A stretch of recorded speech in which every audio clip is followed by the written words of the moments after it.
But so we are just thrilled to have you with us here today, Kim. Thank you. And I'm Sue Riley. I'm the director for the Family Business Alliance. And we're just thrilled to have this collaboration today with the Small Business Development Centers, NEPA Alliance, and the Greater Wyoming Valley Chamber of Commerce to help pull this program together on workforce, how to attract and retain top performers. We're happy to have with us today Elizabeth Giza, who is a program coordinator with the SBDC at the University of Scranton, Jolene Carey Pace, the program coordinator from the SBDC at Wilkes University, Kurt Bauman, who is the Vice President, Community Economic Development at NEPA Alliance, and Lindsay Griffin, who is the Vice President of the Greater Wyoming Valley Chamber of Commerce. And it was with the Wyoming Valley Chamber of Commerce and the Luzerne County Chambers that we held industry roundtables through the Evolve program last fall. And as we were talking with different industries, the issue that kept coming up was workforce. And it was an issue prior to COVID and obviously exacerbated through it, but then really looking for ideas and plans for growth as we go beyond it. So as we work through that, we were thinking that Kim, with your extensive knowledge in this area, it would be great to have you make a presentation for us. Kim is the founding partner of Vantagen, which is now Baker Tilly Vantagen. And she is the president, and as president created an overall vision, which is focused on bringing human resource strategies in a customized fashion to clients. Baker Tilly Vantagen specializes in delivery solutions that are focused on both technology and optimal client service. Kim is experienced in all aspects of human resources and specializes in compliance, HR strategy and development, employee benefits, and compensation. In her role as president, Kim oversees all major client development initiatives and operations. She's also responsible for Baker Tilly Vantagen's thought leadership, having published articles in numerous periodicals and in a variety of human resource topics and trends. Kim, we're thrilled to have you with us today with your vast experience to help us through this. Thank you. Thanks, Sue. Thanks for that introduction. I see I've got some familiar faces here. So welcome back for those that have participated in the HR roundtables before through the Family Business Alliance. It's always a great group and a lot of conversation. The presentation is kind of lengthy. We've got a lot of ground to cover, as Sue mentioned earlier. So we do have room for questions at the end, but if anybody has, what I would suggest is possibly use the Q&A or the chat function within Zoom so that we can capture all of these questions and address them if they come up during the slide. But with that, I am going to stop my video so that I can really talk and we'll go through this deck. But thank you everybody for coming today. So I labeled this, we have these HR roundtables and the focus has really been on recruitment and retention, but today is like, where do we go from here? We're still in a pandemic, and 2020 and even now into 2021 has certainly thrown HR professionals for, quite a few curveballs. And I know as business leaders, owners, and managers, it certainly has done the same for you as well.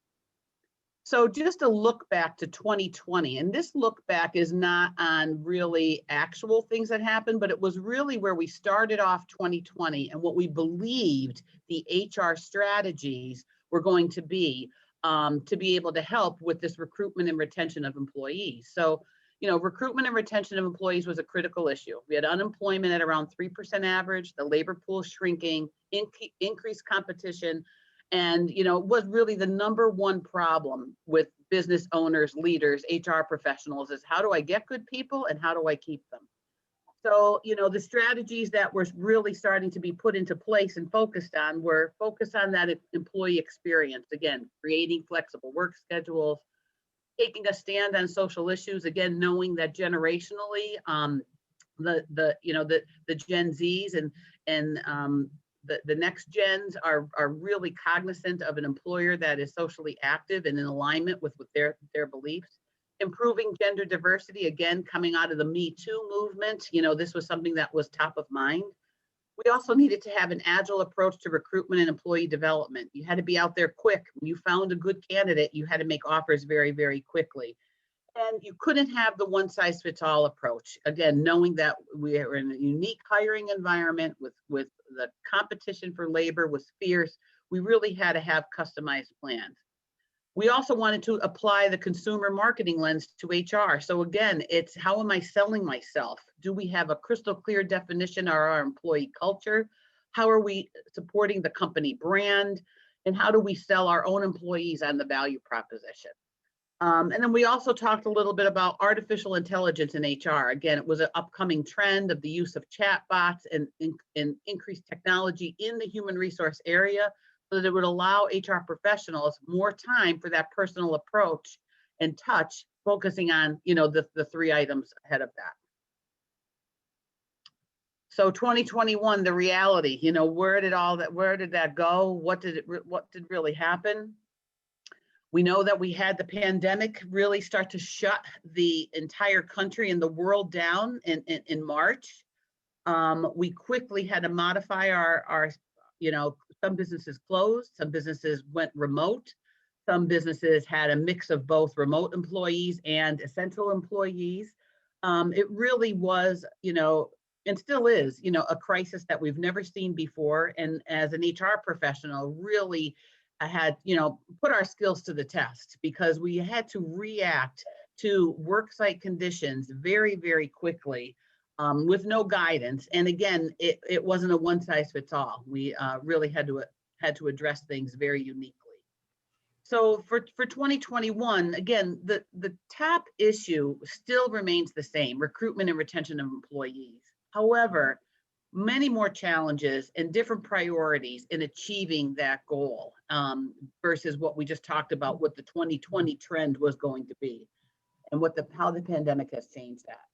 First and foremost, health and safety of employees, number one on the list. That was pretty much table stakes. Yes, of course we have health insurance and we always keep our employees safe. I don't even need to talk about that in the interview. Now it's priority. People want to know, how are you doing it? How are you unique? How are you better than other employees when it comes to health and safety of employees? Creating, or if not mandating, flexible work schedules. So work from home is here to stay, but also those organizations where, now I possibly have extended hours because I don't want to have as many people coming together in one spot. So I want to extend the work day, I want to extend the work week and create more flexible work schedules because I have to. I need to keep people safe. I also need to deal with possibly childcare issues now that our schools are still not fully open. Struggles with increased unchallenged unemployment benefits. We've all heard this again. We're thankful that the federal government came out with the pandemic unemployment assistance program.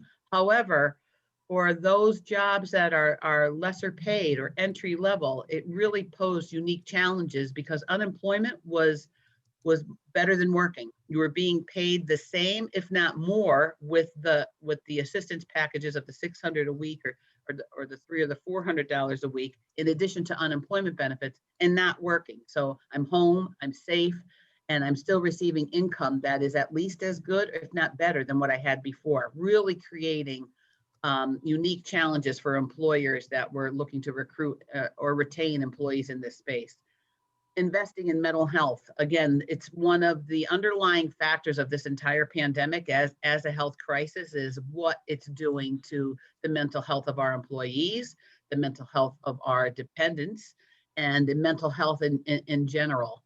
Culture with the remote and reduced workforce. So again, we spent all that time on developing strategy and instituting strategy around what's our culture from a workplace perspective. How is our culture unique? How is our culture better? How is our culture something that you want to be a part of? And now that's all changed because we have either remote workforce. How do we permeate culture from within four walls to extended work from home? And a reduced workforce. Again, I'm not, culture is a lot of who I work with. Do I have friends at work? Do I feel like my work is a work family? And now that I'm not seeing them or I'm not seeing them as often, how do we make sure that cultural component is still happening? Diversity, equity, inclusion, like nothing we've seen before. Again, we've all had those words, but now we're adding social injustice to the mix. And again, how are we making these programs real and different and talking about them a lot more than just words on a page. And most recently now, vaccine policies, again, with the approval of the vaccines to help fight COVID-19 in December. What are our policies as employers around vaccines and discussing that? A lot of things to talk about. So a little bit more on health and safety of employees. Again, now more than ever, we're looking at a deep look into protections, not only from health insurance, but our workspace. These are critical elements. Health insurance, again, anyone who's been impacted by COVID-19, while testing was free, there's still a health insurance coverage component. Again, depending on how the disease has impacted, if somebody had suffered from COVID-19 or their family members have, or now taking a look, because when there's a health crisis, people start to look at their own health, even apart from COVID-19. So again, it just causes concern and unrest within your own health. And you then start to look at your insurance coverage. So again, are your providers, are they available? Do you have out of network coverage? It starts to put, employees look at health coverage now with a different lens than they had before. And the cost, where I'm at with cost, where are we on other types of programs is my employer covering under our health insurance coverage? So it really forced employers to take a look at their insurance coverage and make sure that it was adequate, if not better, than what it was before. And at the very least, it forced employers to really do, a communication around this. Let employees know, a lot of people take for granted, they get that ID card, they stick it in their wallet, and they don't look at it until they need to. So again, it was letting employers telling employees what their coverage is, where they can go to. Again, focus on, we know a lot of employees were not getting well visits or other types of checkups and testing because of COVID. Did your policy have telemedicine? It's really started to look at what does our policy have and have not, because people are paying attention. Revised PTO and sick and leave of absence policies. Okay, so not only did we have to contend with what the CARES and the Families First policies have put in place with expansion of FMLA, as well as paid sick leave due to COVID policies, but how did these policies mesh with our existing policies? Did we have a lot of, were people taking PTO? Were people rolling over PTO because we were confined to our homes and there's nowhere to go, and we didn't anticipate that? Sick and other leave of absence policies, again, that may or may not have been COVID related. How did our policies play nice with the mandates or on a standalone basis for employees that needed to utilize that? Safety, again, PPE in the workplace. We never thought that the mask was going to be part of our work uniform, and now it is. And again, if we're requiring individuals to wear masks in our workplace, then we're obligated to provide, again, additional PPE, from gloves to face shields to protective barriers to a whole lot of cleaning supplies. Again, just looking at that and making sure that we've got policies around that. If people, many offices, if people are using the same copier, making sure you sanitize before or after, or if people are work sharing in the same office or cubicle, how are you making sure that they're sanitized and clean? Social distancing. If we have employees that could not be 6 feet apart, how are we dealing with that? Were we creating alternative workspaces? Again, going back to those flexible and enhanced schedules, were we implementing that so that more people could be in the office with at times, but with less individuals? How do we work when we can't be 6 feet apart? Kitchen and break room areas and other common areas, did we keep them open? Did we close them? Did we put different types of capacity limits? How did we work with vendors coming into the workplace? Meetings, were all meetings remote? Were we allowing any type of in-person meetings? Travel, were we allowing our employees to travel for work? What if our employees had to travel out of state? And now we had to contend with all those state regulations over where you have to quarantine before and after and where you don't. And client visits, were we letting clients come to our office anymore? Customers come to our workplaces anymore? How are we extending those policies to make sure that when people came to our workplaces, they were still keeping our employees safe? So a real lot to contend with like never before, making sure that those policies are in place. They're going to be here to stay. Again, I think, everyone believes that 2021 will hopefully turn the corner on the pandemic, but it won't be completely over. And we will still be having to contend with these health and safety and employment issues, as a priority. Um, I say that some of these things, or my opinion is that some of these things will never leave.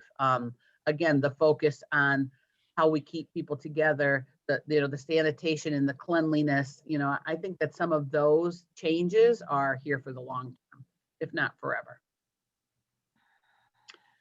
Creating and mandating flexible work schedules. So again, when I go back to 2020, the 2019 and 2020 and strategy, flexible work was something that was requested by a lot of employees. Can I work from home? Can I have flexible hours?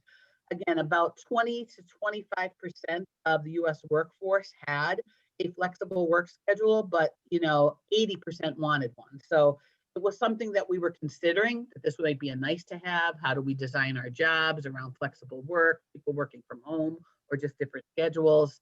But now it's more of, again, that table stakes mentality where we've got to have flexible work schedules. Especially if we've allowed some positions to work from home and it's been successful, how do we change that back if the employee doesn't want to? Not only if the employee possibly doesn't feel safe of coming back to the office, but they may prefer working from home. And if it worked, how do we say, sorry, your job now is back in the office? So how do we change that? Or how do we keep it going? How do we decide who can work from home and who can't? Again, a lot of decisions around how we do that. And, as HR professionals and managers and owners, we want to be able to offer these flexible schedules, but we want to make sure that we're being fair and consistent and we're non-discriminatory. And again, that it's working for the company as well. So it's, a lot more thought process. Creating flexible schedules, again, because we have to. We don't want 100 people arm to arm in an office or one location if we can help it. So it's how do we spread out the work? How do we change that work site so that we can have less people in a period of time? And the return of full-time and classroom instruction. Again, we're still contending with schools being completely closed or even in a hybrid situation. And we've got caregivers that are full-time workers, and this has certainly caused a lot of unique challenges with people not being able to work at all, or again, needing more flexibility in their schedule because they're helping school their children, from 9 to 3 in the afternoon. And again, that is the environment we're living in now. And I don't see that going away completely, at least for the remainder of this school year. And again, what's happening in the summer? Are camps still closed? Are they restricted? A lot of things to be able to contend with working parents. And the need now for permanent work from home policy. So we may have worked from home very quickly as a result of what we had to do when we started to close down and wanted to be safe. And in Pennsylvania, again, there is a telework mandate that if your job is allowed to telework, you are required to telework. So now how do we change those policies, possibly from temporary policies or interim policies to more permanent work from home policies? We might want to rethink how we do that. Contending with unemployment. So again, as employers, how do we support, if we had to lay off or furlough any of our employees, again, then they were able to receive the unemployment benefits. We heard a lot of angst over now employees don't want to return. Anxiety of workers to return to the workforce. So I'm happy to have my job back, but I'm afraid I don't want to come back in. Anxiety goes back to that whole mental health element. Anxiety is a very big, real issue with workers. And it's something that we need to contend with, especially if I have the ability to be able to remain on unemployment.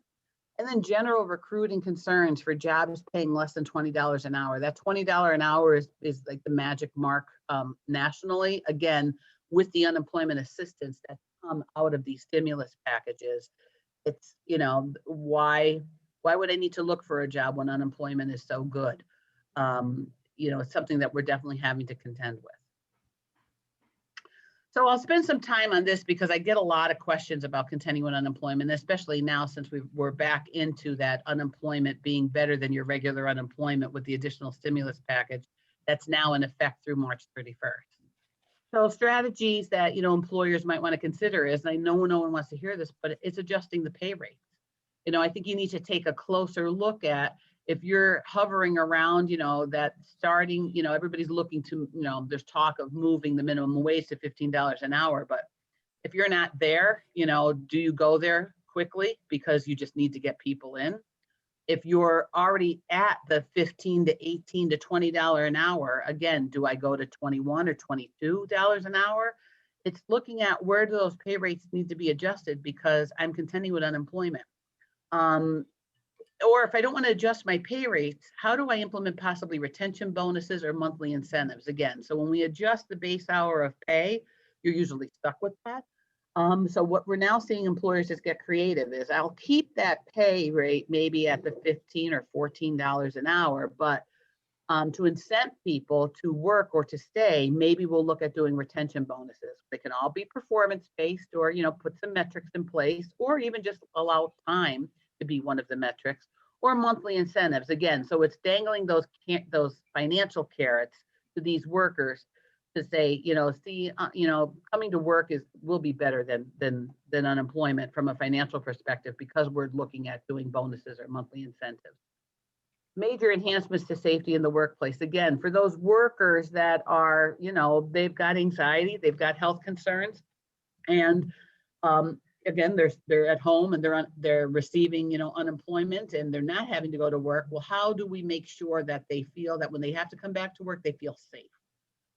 Again, it's regular, repetitive communications. It's allowing a mechanism for employees to voice their concerns if they don't feel safe, and it's addressing them. So again, it's removing the safety anxiety or reducing the safety anxiety in the workplace by putting these programs in place and regularly communicating them. Don't just leave it up to assumption. Being creative with flexible work arrangements, the shifts in the schedules, again, not only for those working parents who are caregivers at home, but help address the safety issues as well. It's we might be saying yes to a workable, flexible work arrangement where we previously were saying no. Suspending drug testing. And this is, again, for those positions that aren't required to drug test, but we do have employers that choose to drug test. Maybe we're going to suspend drug testing. Again, not so much, we certainly don't want people to feel, oh, well, now's my chance to come to work at this place. But drug testing is another hurdle that people have to overcome in order to be employed. And usually that involves going to a facility. So if I don't want to go to any type of facility, again, because I've got anxiety or I've got health concerns and safety issues, we are seeing this trend of employers suspending drug testing during COVID or while we're still in the state of emergency. Again, and then bringing it back. So, it is another thing that you can possibly take a look at. One less hurdle and a recruit has to go over to become your employee. Creating a strong and clear message around the company value proposition. Again, we all know that work is more than just pay. What is your total rewards proposition? Because unemployment is just finances. It doesn't come with health insurance benefits. It doesn't come with paid time off. It doesn't come with retirement. It doesn't come with a culture or connection of working with other employees.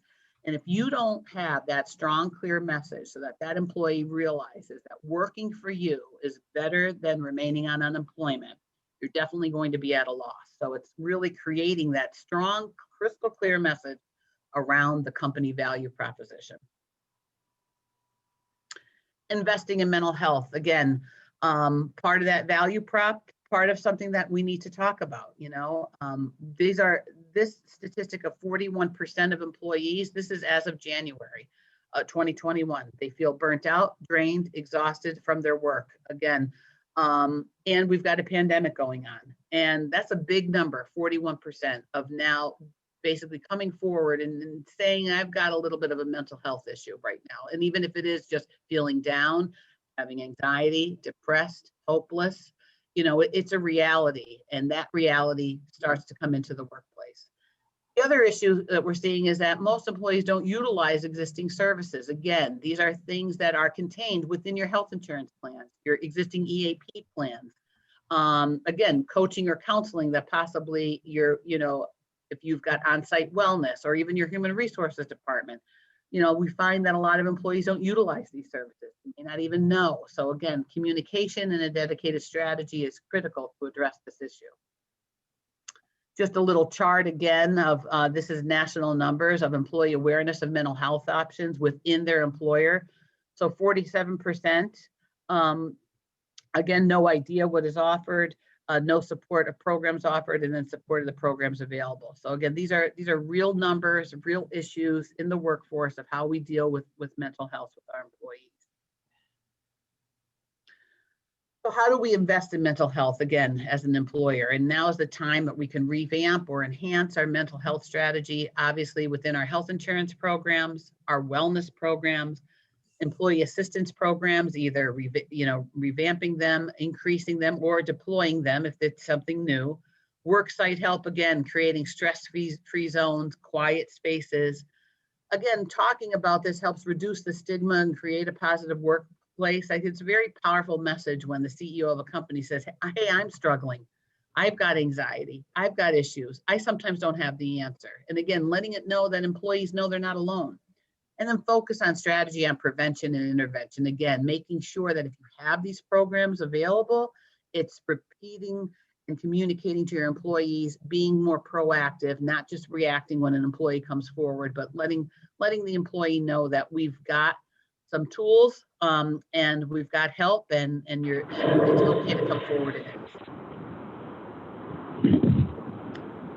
How do we extend that culture that we're worked so hard on to build, to recruit and retain employees now that we're in a remote or reduced workplace? Again, still always wondering, now we've got employees that are home and they're possibly online all day, and now we've got job ads coming at them all over the place. We still have to be cognizant that employees can possibly be looking to leave. And, this was a quote that I found was very powerful, is that dissatisfaction can be a result of a toxic workplace culture. So again, if we're not focused on our culture, or we're just saying we're in a pandemic, so we're going to take a break from culture, we certainly can't do that. We still want to make sure that we're creating and sustaining a healthy workplace for employees. So how do we do that? Again, strong CEO and senior leadership, the tone at the top. We've got to still let people know that our culture is evolving and it's still very important. The communication, again, that company branding. Don't assume people know because they heard something at new hire orientation or at their last performance review. Communication around anything having to do with culture and employee matters needs to be very regular. Create a sense of employee empowerment. Again, own your own way, own your own destiny, own your own development. These are tools that, pre-COVID was one of those cultural elements that would help support culture, is when employees felt empowered within their own career. Coaching and sponsorship. Again, demonstrated mission, vision, and values, not just having words on a paper or a pledge in our handbook, but really demonstrating them. And again, remember the why. The why did you join us in the first place? The why are you here for 20 years? Obviously, it's getting those communications and that messaging across the entire workforce. Diversity, equity, and inclusion. Again, those DEI initiatives are, very, very popular, very on trend, very important. And now with the events of last year, again, adding social injustice and empathy to the equation there. So DEI initiatives need to be more than just words. Again, now more than ever, your employees are watching. What are you doing? Did you have messaging after the George Floyd incident or after the BLM movement on Washington? What did you talk about when the events at the Capitol happened? Again, employees are looking to see, how does their employer feel about this? How does senior management feel about this? How does their manager feel about this? It's an area where you don't want to be silent. Again, remembering the events of the past summer, what have we learned? What are we doing different? How are we still keeping this as top of mind? And then empathy for others. Again, the empathetic employer is, an area where if you are an empathetic employer, you want to be able to tell recruits and your employees how you're feeling about those things, because those attributes are something that employees these days are feeling are very powerful in creating a connection. COVID has probably touched every employee in some way, either by the illness itself with themselves or their family, extended family, death, neighbors, coworkers, friends. and childcare. So again, this pandemic, nobody has been unscathed by COVID. It's a reality, and it has definitely impacted and affected our employees differently and uniquely. And are we talking about this? Do we have empathy for those employees? Are we demonstrating that? Are we allowing people to be able to, again, get through this? Coming up towards, the end of things that we're talking about for 2021 and having some strategies. And again, late December, we have 2 vaccines that have been approved. It looks like we're going to have 2 more approved within the next 4 to 6 weeks. And now we're talking about, okay, have we really now turned the corner on this pandemic? And if we believe that the vaccine is part of the solution, then what are we going to do as an employer? What are we going to do for employees? Do we have a strategy? And the strategy right now is really, you've got 3 options. You can mandate. The EEOC and the DOL have come out and allowed private employers to mandate employees to have vaccines, again, with conditions. Or are we going to strongly encourage, because we don't want to mandate, but we may want to strongly encourage? Or are we going to not care? And I don't mean that we don't care about the pandemic and we don't care about people getting better and us turning the corner, but as an employer, we don't care if our employees, how they feel one way or another, and we just want to be neutral. So we'll talk about some of the pros and cons of these strategies and how you may or may not want to deploy them. So mandating the vaccine. Again, the potential benefits of mandating the vaccine is, we believe, again, the science is telling us that more people vaccinated will have more protections against COVID-19. And then again, we'll be able to reach herd immunity and hopefully wipe out this pandemic. And again, the science and history shows that this is true. This is what the world has been able to do with things around polio, smallpox, the Spanish flu. Again, it's the way that these ailments are mainly due to the vaccination process and achieving herd immunity. So if we believe that's true, and we will have a safer and healthier workforce, it may be one of the reasons why we want to mandate the vaccine. And again, if we've got a safer and healthier vaccinated workforce, at least our business will probably have a faster return to normal business operations. And I say normal is probably, what it looked like in 2019. Increased trust from customers and workers. Again, if our customers and our clients know that we've got a mandatory vaccine policy, they might be, feel safer in doing business with us. They might want to do more business with us, again, because health and safety is less of a concern. Potential drawbacks. So there's definitely increased risk of liability, the ADA, GINA, and HIPAA concerns. Again, these are where we have to allow provisions for waivers. We have to make sure that we're maintaining confidentiality. We have to maintain that once we know this information, that we're not using it in discriminatory purposes. And again, even if we have the best of communications, the best of waivers, all the legal language that support this, if there's never a fail-safe in an employee bringing suit because they know you have this information and they possibly were protected under the ADA for not getting the vaccine, and now they weren't promoted. So again, that's where the risk of liability is now something, they didn't do something, and now it's possibly going to harm them in their career path at the company. So again, increased risk of liability.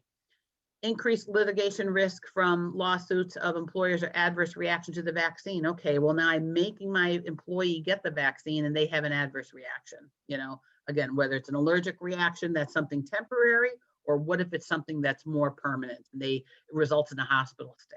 It results in possibly longer term effects. Does the employer have risk of litigation because they're mandating the vaccine? Again, these are all uncharted waters here. So there's always the risk, but how much of a risk? Are there going to be protections possibly for employers that do this? Right now, that the law is silent on that.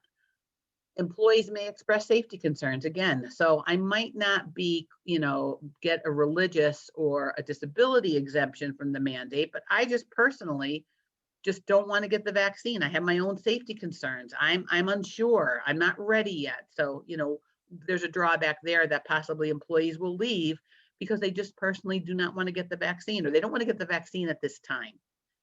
If you have a unionized workforce, obviously the unions may object to pretty much anything mandatory. So you obviously, if you do want to deploy a mandatory vaccine policy and you've got a unionized workforce, you're going to have to work within the confines of your CBA and union leadership to see if this can get passed. And if they don't pass it because they won't allow it under the CBA, then, and you want to have a mandatory vaccine policy, how do you have non-unionized employees who are forced to, have to follow the mandate while the unionized employees do not, and they're working next to one another? So again, just something you need to contend with. The negative morale regarding mandatory. Again, usually the word mandatory, people just in general do not like it, especially employees. So when you're using the word mandatory, you have to be prepared for employees just saying, I don't want to work any place where anything is mandatory, and they possibly may leave. And then currently, right now, again, it'd be very hard putting a mandatory vaccine policy in place, at least in the near term, because the vaccine supply and the distribution is just not there. There's a delay. And then obviously we know that both the CDC and the state of Pennsylvania and all states across the country have a phased approach of who would be allowed to get the vaccine. So again, you may want to put in a mandatory vaccine policy, but you might not be able to achieve that, at least in 2021, mainly because of supply and demand issues that we're currently being faced with. So strongly encouraging again. And, this starts with leadership in the company saying, we are strongly encouraging. You can't strongly encourage in silence or just assume. So it starts with, again, leadership coming from the top over. We are strongly encouraging that we want our employees to get the vaccine.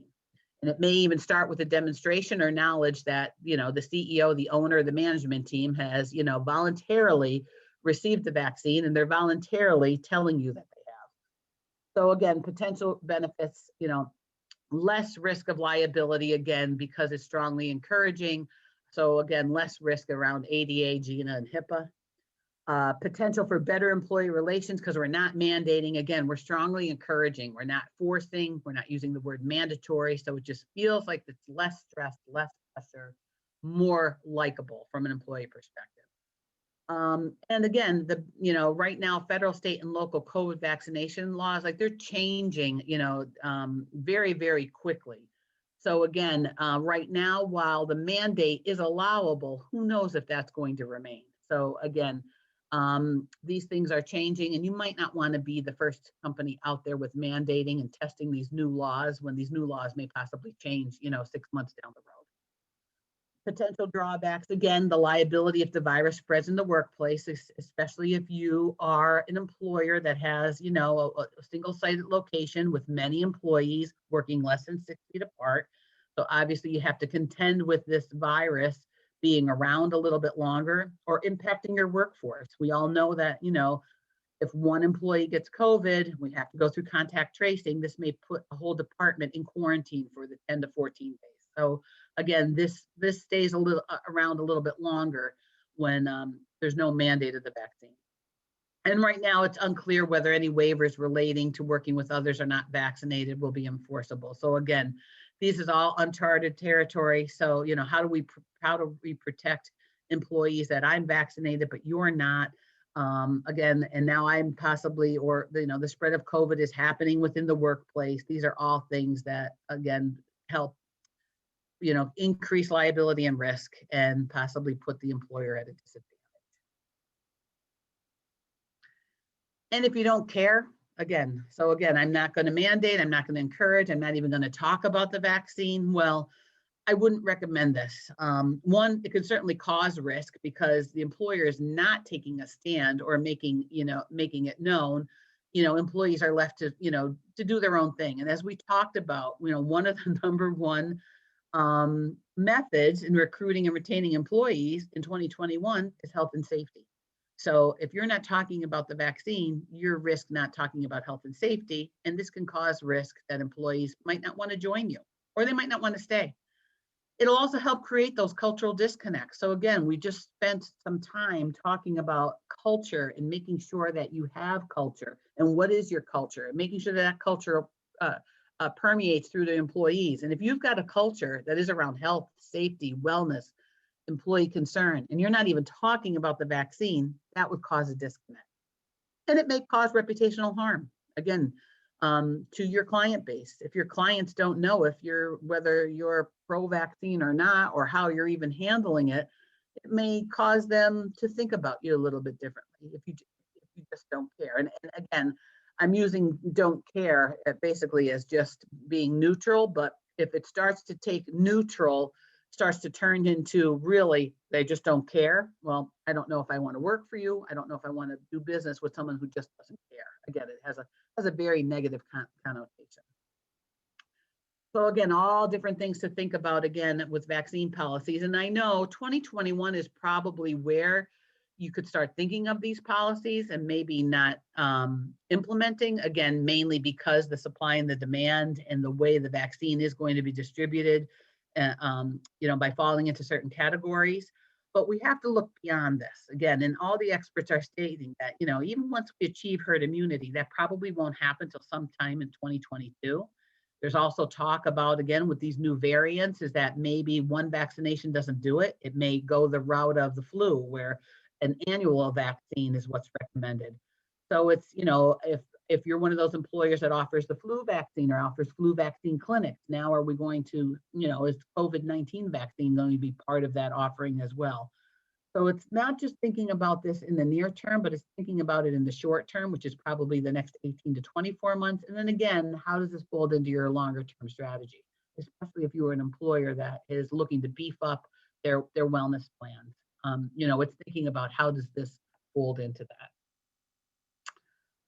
I think this is the first time where I'm really right on time with 45 minutes, and then allowing the last 15 minutes really to be for Q&A and hear what you're thinking and address any of the questions that you possibly may have going on right now. So I am going to stop sharing, and I don't know, Sue, are we gathering questions in the chat function or in the Q&A function? And we do not have any messages in the chat. And then I don't think that the Q&A actually box was open, but I mean, anyone could unmute themselves Yep. and ask a question too. I think what was going through my mind, Kim, was, really, have you been dealing with companies then, obviously with the question of the vaccine, but people that have not been openly communicating in the past, like really to send out some sort of correspondence from the employer that, hey, I just, I'm looking to get my vaccine. How are you? Where does that line go from not being across the line and having those conversations? Yeah, so that's, again, these are things, your own personal health or your own personal beliefs sometimes were keep them to yourself, because I might not want to let others know about that because it may be negative. And this is where you're starting to see a little bit of a change. Again, this is all new territory here. We typically didn't have management or owners expressing their own health concerns in the past, but this is now where employees, if I'm an employee, I'm looking to leadership. I'm looking to leadership to enlighten me, to let me know where are they feeling on the subject. I sometimes, and especially when we've got younger people in the workforce, again, those, younger single people, it's possibly their first job, under 25, they look to leadership as a mentor, as somebody who's setting the example, similarly to the way, one looks at their parents. And it's where do you stand on the issue? I might not listen to you, but I want to at least hear. Or if I am looking you into that light as a manager or an owner of a company, and I have respect for you, and I believe that you have good judgment and you're intelligent, I want to hear what you have to say, because your opinion matters. Your opinion may weigh into my opinion, or it may give me validation. Again, I'm not the only one feeling this way, and I've got somebody in a place of authority who is. That's very validating to a lot of people. So again, it's staying silent on, I think, anything COVID related, from the vaccine to mental health components, anxiety, health, safety, business plans, anything that's changed as a result of COVID. We lost clients, we gained clients, we're in a new service, we're out of a service. those lines of communications need to be very, very transparent and very, very regular. I'm hearing a lot now where people have put in a lot of great, you know, programs and support programs when people had to quickly work from home, or now we've got staggered shifts, and now it's health and safety. And that all happens, you know, the March, April, May timeframe, and then we've kind of taken a break. And, you know, COVID hasn't taken a break. So, you know, it's, you know, the people now that possibly been hired since, you know, or hired during the pandemic, did they get the same information? It's making sure that that information is regular. You've got to keep talking about these things, and you've got to allow a mechanism for feedback. Again, for your employees to feel safe in coming forward with a safety issue, you know, and not feeling that, and feeling okay about doing that. So there's got to be two-way communication, and you've got to keep talking. Great. We do have a question that came in, Mhm. so within the chat, and so anyone else, please do that, or you know, we can, you could just you break in later. But this question is, what do you think of the effect of stimulus and perhaps future benefits will be on hourly employees if everyone is searching for hourly help in every industry, and you have a comprehensive benefits package, pretty good starting rate, cash, tips, etc. What can you use to differentiate yourself? Yeah. So again, that's a tough decision. And again, what one I would you've got to know that you're competitive. So again, a lot of times people think I think I know, and now your competition just isn't your industry, or your your competition down the street, or local competition. Your competition is, the Commonwealth of Pennsylvania and the federal government with the unemployment benefits. So while you may had a pretty good starting rate in the past compared to your competitors, you've got to look at now with those stimulus packages what those benefits are, and you may have to adjust your rate again. And I wouldn't go by what you think. It's got to be by what you know, because again, um, you've got to really know that you are the highest paying, in your industry.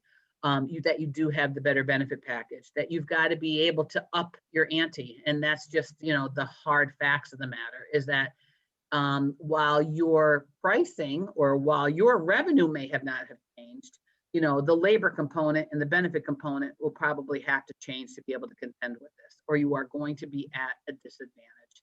You've got to be able to monetize that package and be able to be very bold in saying, I know that I am paying more than X, and I know what unemployment is happening, and here's how we're able to differentiate against that. Again, don't leave it to the candidate or your employees to assume or think they know that. You've got to be bold, and you've got to be crystal clear in being able to deliver that Could you do something like have an incentive for right now, through, like if you want to hire someone to compensate for through the end of March, message. Oh, and yeah. then have some sort of policy that would adjust, or is that Yes. going to be looked at kindly?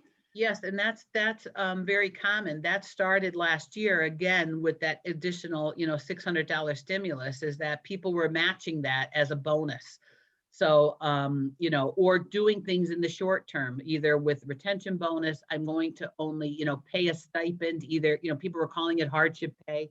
So again, it's like, I know you're working through the pandemic, and we recognize that. We're going to give you hardship pay, whether it's a couple dollars an hour more or a flat rate. And again, mirroring that so that they were able to contend with the benefits that were happening on the unemployment side. In addition to, we're giving you paid time off, paid holidays, health insurance, retirement benefits. Again, so it was in addition to that. So those bonuses or incentives could be very short term. And I mean very short term by just the now, possibly as a sign-on bonus, or to coincide with these stimulus packages. And being clear and transparent in what that message is perfectly legal. And it's probably the better way to do it, again, because if you can't sustain that incentive package as an employer, you wouldn't want to build it into the hourly rate. You have a very hard time taking somebody down from salary or hourly pay. But the variable pay, you certainly are allowed to have a little bit more discretion and timing. Great. I don't see any more. I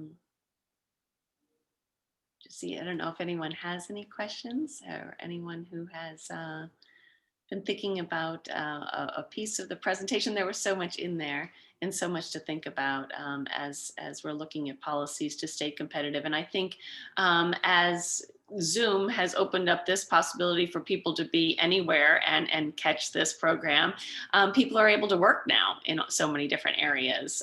So I think that that competition outside of the hourly workers is really, you can get a job anywhere and work remotely. And Um, and that's a good point, Sue, because we are seeing that again, and I'll even see it because, at Baker Tilly, we have a large, we hire probably 500 entry level, kids right out of school a year. And we're in a lot of major markets. And now a lot of those people are not living in the major market. So again, because you can work from home. So you're definitely seeing recruitment efforts start to expand. I don't need to live where, near my work location, especially while I'm in a remote environment. So, I know a lot of these, especially these recent college grads are saving money by living back home or living in a cheaper place. But you do also need to watch again, because and I won't bore everybody with this, but again, if you're operating, where your labor comes from, could possibly create nexus issues on taxation and employment laws. So again, we're all familiar with hiring talent in our own backyard, and that's where our location is. But now, what if I'm hiring somebody who lives in New Jersey or New York, or who lives in Florida or California, and they could do the job remote?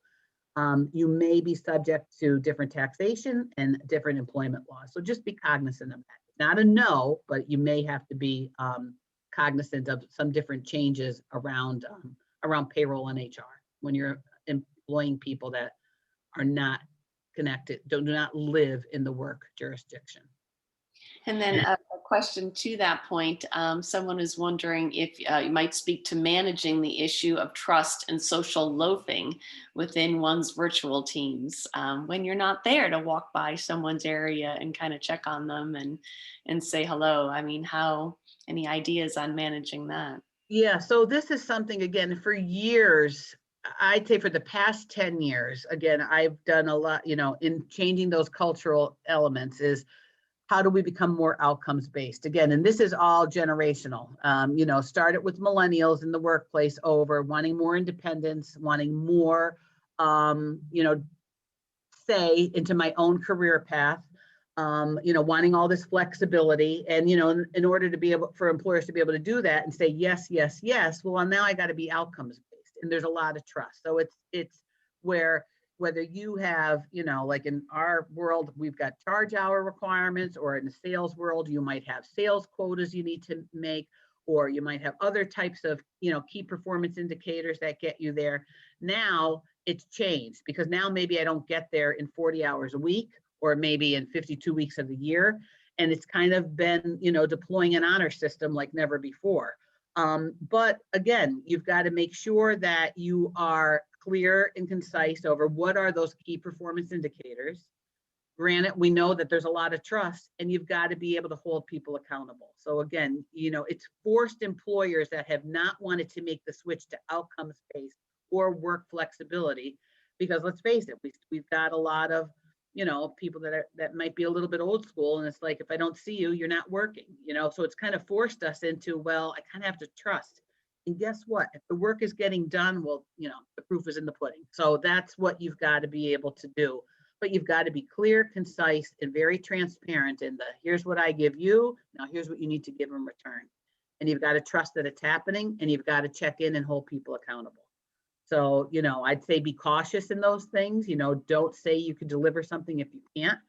And then in your holding people accountable, we don't want to be looking like, Big Brother is watching 24/7. We want to be able to set milestones and timing over when we're going to have these check-ins.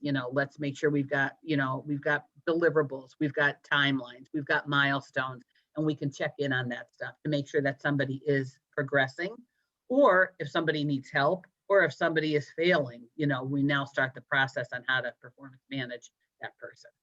Right. Do you find like with younger people that you're wanting to, or just touch base with them more, because then they're missing out on the culture that you've established within the office. And then I don't see any more questions. I think that'll take us to the end. Yeah, and that's again, when everybody moved to the Zoom environment, or again, I'm not working with the people I worked with before, it's how do you build that connection? Now you're hearing a lot about Zoom fatigue. It's like, oh, I don't want another Zoom meeting, or the Zoom happy hours have started to subside. And again, it's hard to keep up that consistency and regularity, but you've got to be able to do that. So, now we're seeing where we used to have whole teams on a Zoom happy hour. Now it might just be one-on-ones. It might just be a group of 4. Again, it's getting it down to a little bit of a smaller group, a more intimate setting, so people could really have a conversation instead of just sitting and watching boxes on a screen. It's really, you've got to be creative at being able to do some of those things. We're also seeing, again, a return to at least a little bit of in-person. Maybe I will have a meeting with my team because I can ensure that we're more than 6 feet apart voluntarily, been decided, and people are wearing masks. So, we started to see that over the summer when the weather was nice. If things were able to be moved outside, we'd be able to have, where it's allowed to have a small gathering, provided that we're the 6 feet apart and wearing masks. So you'll start to see some of that happening. We're also seeing, and again, things outside of Zoom. It's, maybe we don't do a Zoom meeting. The other thing we've seen is the pressure to be on Zoom. It's like, oh, you know what? I just spent the night, helping my kids with school. I just don't feel like being on in Zoom. I want, people are saying, yeah, I'm working from home in my sweats and not doing my hair, but then Zoom is like, but Zoom is seeing me. I don't want to do that. So it's subsiding on the Zoom pressure and not feeling like people need to be on, even when they're on Zoom. We can be a little bit more relaxed. It's okay to be off camera. We're not going to judge you because you're not off camera, because you're off camera and everybody else is on. So it's taking in all those little personal aspects so that it is a little bit less stressful, a little bit more informal, and more of a connection. Well, Kim, thank you so much for all of your insights. And I will follow up with everyone with Kim's contact information. They are just a wealth of information and resource for all of your companies. So thank you so much, Kim. Thank you. Stay safe, everyone. Okay. Take good care. Bye-bye.